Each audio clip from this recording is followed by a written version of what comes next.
en el año 2014. Vamos a ser muy cortos porque tenemos aquí un debate hoy en día con lo que tiene que ver con en Cali.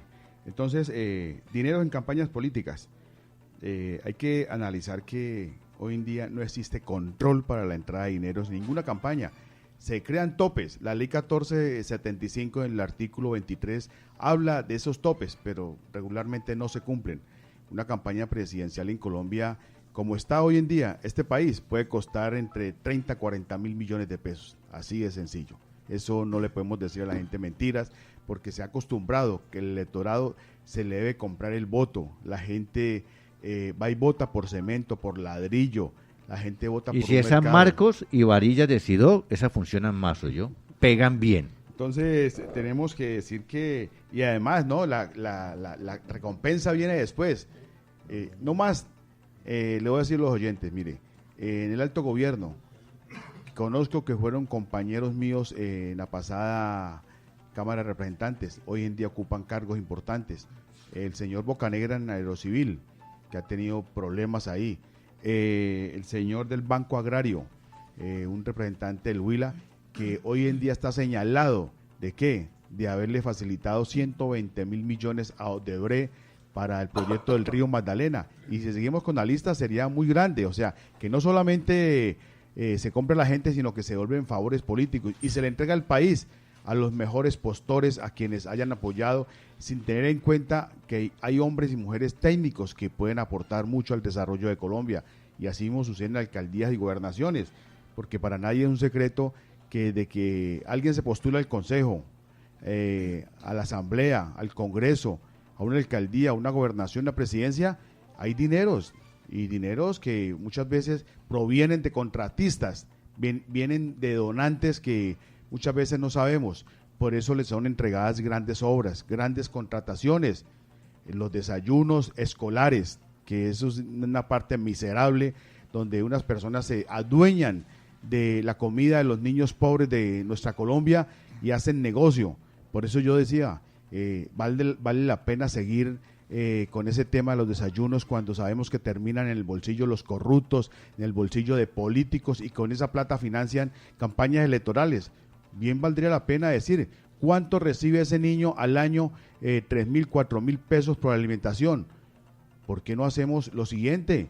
Le entregamos, en vez de darle plata en contrataciones a políticos corruptos, a fundaciones que no hacen sino darle comida podrida a nuestros niños, ¿por qué no hacemos un bono? Y cada mes le entregamos a la familia ese bono para que vaya en cualquier almacén, pueda hacer efectivo, y al menos se lo lleva para la casa y están alimentándose los niños y la familia, en vez de que se quede en poder de los bolsillos de los corruptos de Colombia. Entonces, los dineros en campañas políticas es un cuento de nunca acabar. Vemos como desde la época de Ernesto Samper, cuando se anunció, se dijo que habían entrado dineros del narcotráfico, pero que al final todo el mundo lo sabía, menos los investigadores, y finalmente consiguió terminar su periodo Ernesto Samper. Hoy en día se está hablando de dinero de Odebrecht, cuando en Colombia está prohibida la financiación por compañías extranjeras, y además que no los tienen reportados. Entonces, dígame, ¿cómo pueden participar colombianos en obras viales en nuestro país si hay una compañía que sobornó la campaña de Oscar Iván y ahora se habla de la de Santos? Y todo el mundo sale ahorita a rasgarse las vestiduras, a decir, no, yo no sabía, eso fue en mis espaldas, caiga, como lo dijo el vicepresidente, caiga quien caiga. Entonces, creemos de que se necesita una reglamentación muy de la mano, que podamos decir, ¿por qué no se implementa el voto electrónico?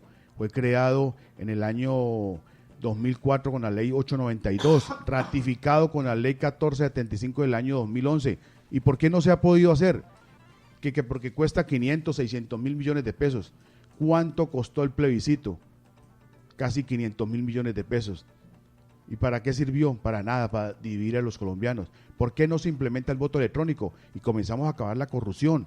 ¿Por qué en Colombia por 3 periodos no se hace el voto obligatorio?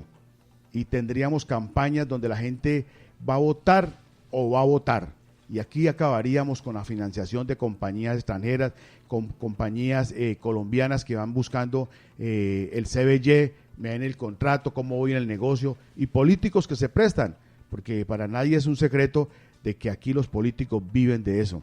Cuando se presenta una ley del Congreso de Colombia sobre salud, casi la mayoría de congresistas están financiados por EPS, IPS, pero se dice y no pasa nada, porque en todo esto, claro, los que aportan a las campañas, los políticos, pero ¿quiénes son los grandes culpables, Fabio?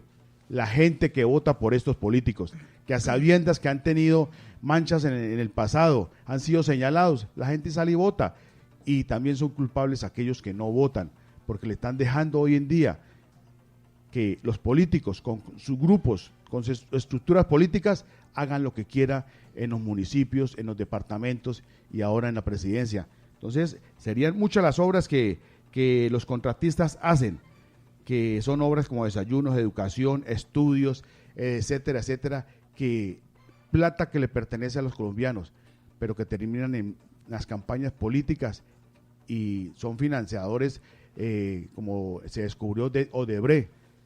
Y aquí en la ciudad de Cali vamos a tener uno Odebrecht criollo, muy pronto, Fabio, y oyentes.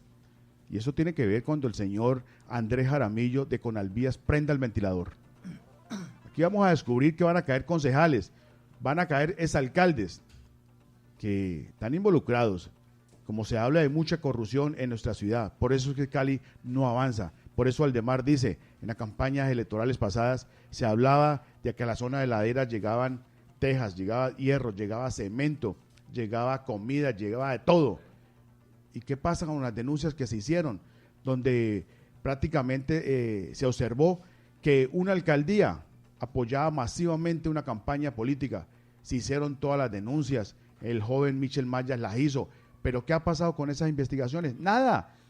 Todo vuelve en la normalidad, todo vuelve a su estado como estaba anteriormente, que todo queda oculto, todo queda callado. Entonces, sí se necesita un control. ¿Para qué más leyes?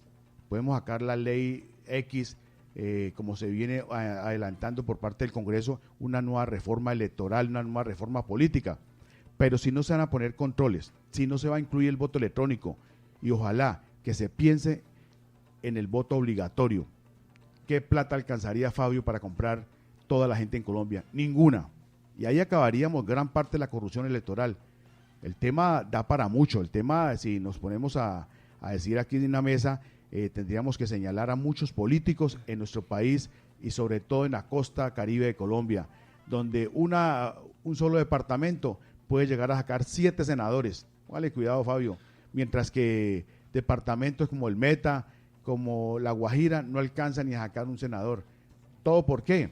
Por la corrupción, por el financiamiento de compañías colombianas y extranjeras que dan plata por debajo de la mesa, que no se reportan, con tal de que estas personas salgan elegidas y cuando llegan al cargo los beneficien con grandes contratos. Entonces, hasta aquí el editorial daría para hablar mucho más de las campañas políticas, porque eso es tema de nunca acabar. Se necesita una reforma, ojalá que la que viene, la que está haciendo el gobierno con las FARC, que es un pacto que se hizo, incluya que se implante en Colombia el voto electrónico y ojalá el voto obligatorio, Fabio. Don Roberto, pues ha hablado usted de uno de los temas candentes y que conmociona la política y el mundo de la política aquí en Colombia con esto de Odebrecht, que ahora se descubre que $1 millón ingresó, se cree hasta el momento, a la campaña de Juan Manuel Santos, presidente. Además, dice el fiscal que se cobraron peajes en la mitad de estos dineros por otras personas que los legalizaron.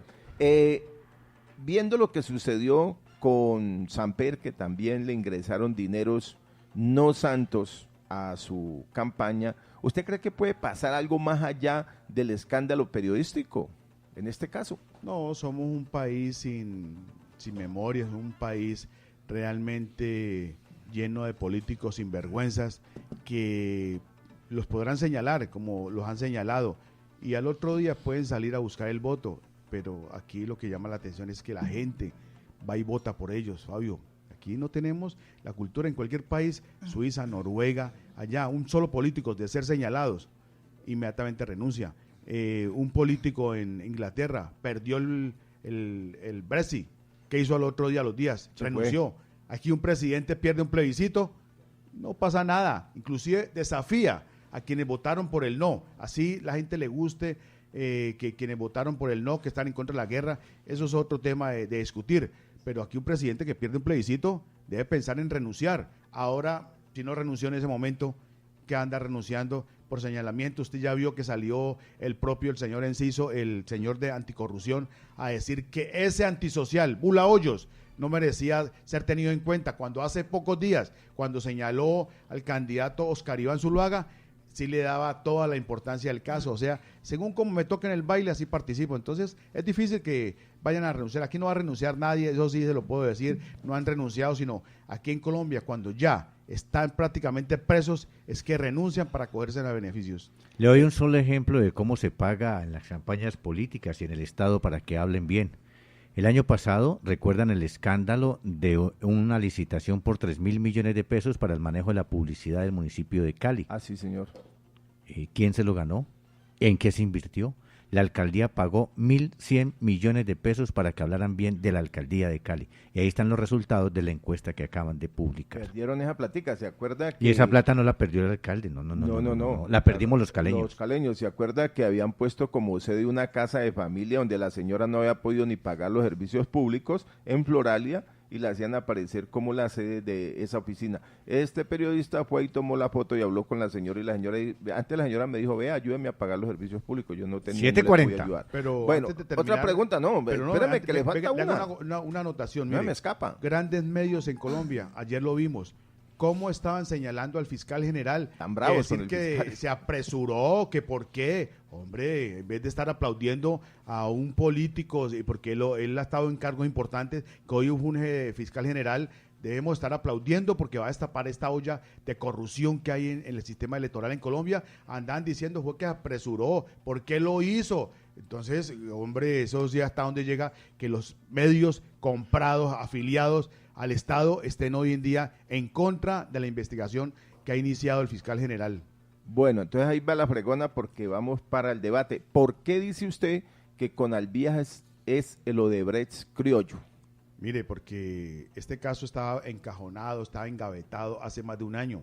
Finalmente, en esta fiscalía de Néstor Humberto Martínez, un hombre probo, un hombre que no le come a nada, un hombre que va de frente con las investigaciones, decidió llamarlo y decirle, bueno, le abrió cargos, y ahí lo tiene sometido.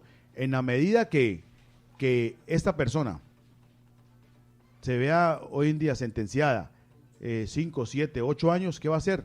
Prende el ventilador, porque es que va a significar rebaja de penas. La ley, como le llamamos popularmente, la ley del sapo, así es, así funciona. Es un sistema, lo trajimos del sistema americano, es delatar, y entonces consigue, si es condenado a 10 años, le rebajan a 4 o 5 años, pero denuncia a quienes les entregó plata. Y en el caso de Conalvías, donde se ha dicho que hay corrupción, ¿a quién puedes aplicar? ¿A quién le puede llegar todo esto? Ya sabemos que a concejales y a exalcaldes de la ciudad de Cali. Y siguiendo con este tema que ha planteado hoy, la plata en las campañas, la corrupción en el Estado, señor Roosevelt Lugo, ¿hay corrupción al interior de Encali? ¿Presidente de Unión Sindical de Encali?